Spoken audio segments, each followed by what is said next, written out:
This is problem 1156. It's on page 635.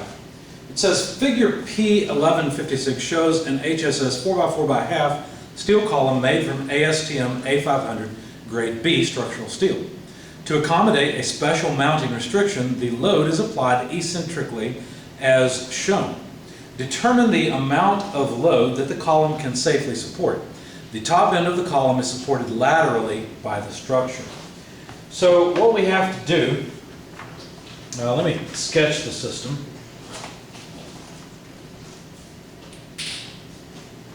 Let's see, so we've got a column, something like this.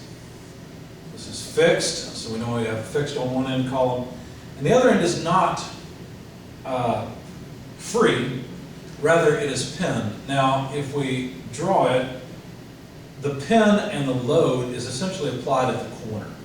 So I guess we could just draw it that way with a member that can't move laterally, okay? But the column is still pinned here, so the column could rotate at the top, though it couldn't rotate at the bottom, so it could potentially deflect, you know, something like that, if everyone will, not like that. Something more like that, okay? So it can rotate at this end, but it can't rotate at this end. Anyway, the problem is that the load from the column is not applied at the center like we would like. Because of the special restrictions, it is applied out here, okay? And so we're trying to figure out how much load it can safely support. Now this column is HSS 4x4x1/2, and the material is ASTM A500 grade B.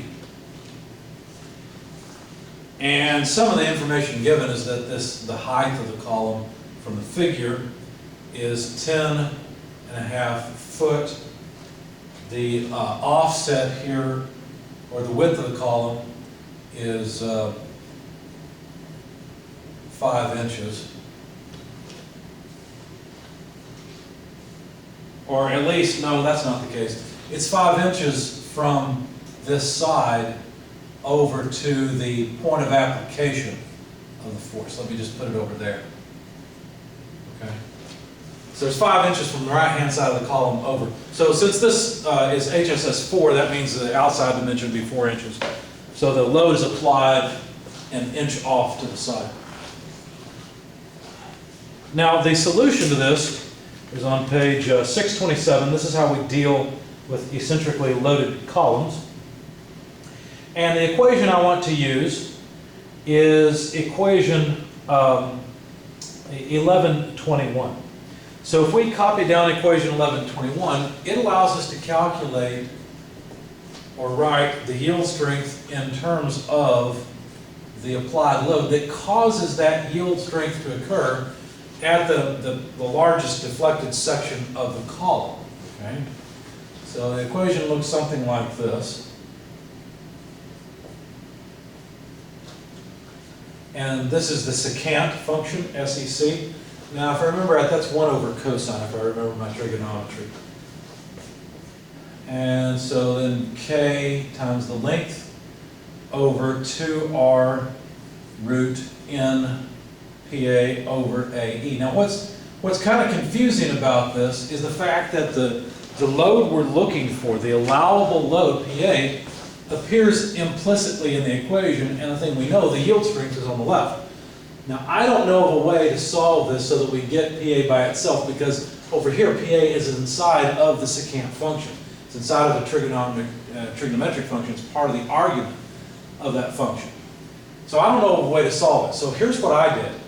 I figured out what all these things should be except for PA, and I plugged it into Excel. I made this equation in Excel, and I just guessed PA until I found it. So one way to do that is have a cell set up for PA. Reference that cell in the equation, and just keep changing PA until you find the yield strength that you know exists for this material. Now there's actually a much better way to do that. You can use a function in Excel called goal-seek. It's under the data tools area, but look up goal-seek for your version of Excel, and it will do all that guessing for you of PA and give you a solution at the end with very little error. So this is a really nice way, goal-seek, is a really nice way to solve a fairly complicated equation like this, one we can't solve explicitly. But let me find out what all we can put into this. First of all, the factor of safety. The AISC recommends a 1.67 factor of safety. So that's what I used. For HSS 4 by 4 by half, let's go look it up. That is a square column, or square structural steel. Square tubing. Let's see, let's get the page number. Here we go. It's English units, so that is page 704. HSS 4 by 4 by, what was this, quarter or half? Half. Did I write quarter? No, I wrote half. Good. That is row J. And on row J, we can find out information about several of these things. For example, this A, that's the cross-sectional area. And on row J, this has an area of 6.02 square inches. That's easy. Notice PA is the unknown, but it appears in kind of a nasty way. N, we already know, right? That's this 1.67. How about R? Well, R is the radius of gyration. And so for this, we want the minimum, but since it's squared, they're both the same. Rx and Ry should be the same.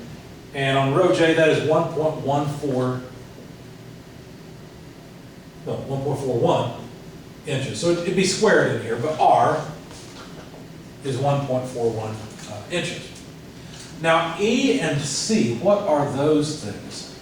Well, E is the eccentricity. Okay, it's the offset, and this can be a little bit confusing. We've already discussed it, but really it's the offset from the center line, okay? So it's how far off center the load is applied. Well, if it's 5 inches from the right edge over to the point of application, and we know that this column is 4 inches wide, then this must be 3 inches. From here to here, from the center line to the point of application must be 3 inches. Therefore, the eccentricity is 3 inches. I guess I need to pull off C in a different direction. Now C is a geometry parameter. C is just a half width of the column in the direction of buckling. Since it's square, that's just going to be 2 inches because the column is 4 inches wide, so half of that is 2 inches. Let's see, what else? Well, we need R, we've already got it, A, E. Since this is structural steel, we need the elastic modulus of structural steel. And that is given to us, if we look up material properties, not for just regular steels, but for structural steels. Let's see, page is 717. And at the bottom there's a footnote that says that the American Institute of Steel Construction, AISC, specifies an elastic modulus of 29 times 10 to the 6th psi, rather than the 30 E6 psi we're used to using. So there we are, there it is. Now, like I said, we've already got the cross-sectional area A, we had that somewhere, there it is. PA is what we're trying to find, R, well, it's right there. The length of the column, this is 10.4 feet, but notice it would have to be changed into inches for consistent units, because we've got inches here, we need inches there. Or change R into feet, I don't care, either one. I would just go for inches because that's what I did, that's consistent units. K is the last thing, and that's just the, depending on how the ends are supported. That's the, forgotten the name of that factor. But it's just, I'll get it for you here in a second. If we go to, let's see, what's the page number? Here it is, page 607. Your author recommends a practical value for a fixed pinned column. Let's see, fixed pin, that is option 2 on page 607. He represents 80%, so 0.8. So this K factor would be 0.8, and it's non-dimensional. It's just something that gives you the effective length, because K times L is the effective length of the column. So now we've got everything to put into this, and we can do a goal stick. Oh, yield strength. I looked up the yield strength of, what was this, ASTM A500 grade B. In fact, I just had it because I was looking at the elastic modulus. Let me get that page again.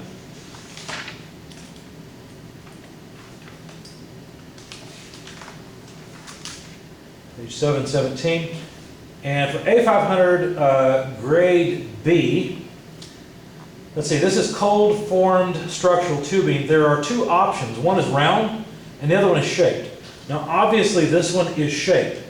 So the yield strength for this, let's see if I go over properly. The yield strength looks like it's 46 KSI. So the yield strength is 46,000 PSI. And that would give me a force in pounds. Now if we look at the units, it should make sense, right? This is going to be, PA is pounds and A is square inches. So the rest of this had better be dimensionless. Well, one is dimensionless. Inches over square inches is dimensionless, so that checks out. The secant will return a dimensionless number, and what you give it has to be dimensionless, or radians. And so let's check it. AE, well, let's see, PSI, let's write this out. N has no units. PA would be pounds force. A would be square inches. E is pounds force per square inch. Sure enough, everything in the square root is dimensionless, and that's why we have to convert this 10.4 feet into inches, so it would cancel with that R. Then we'll have inches over inches and everything is good. Okay?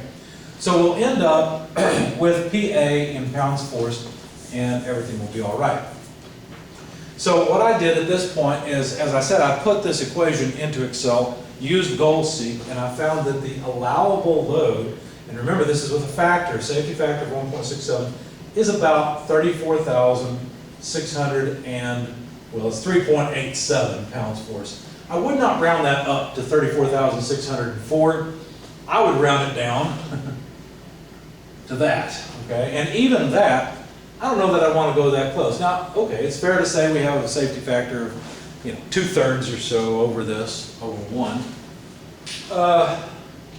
But that's the theoretical maximum load with this offset. Now, if we could get that load right on the center, then we wouldn't have to mess with all this, and what would happen is we'd end up with a higher allowable load.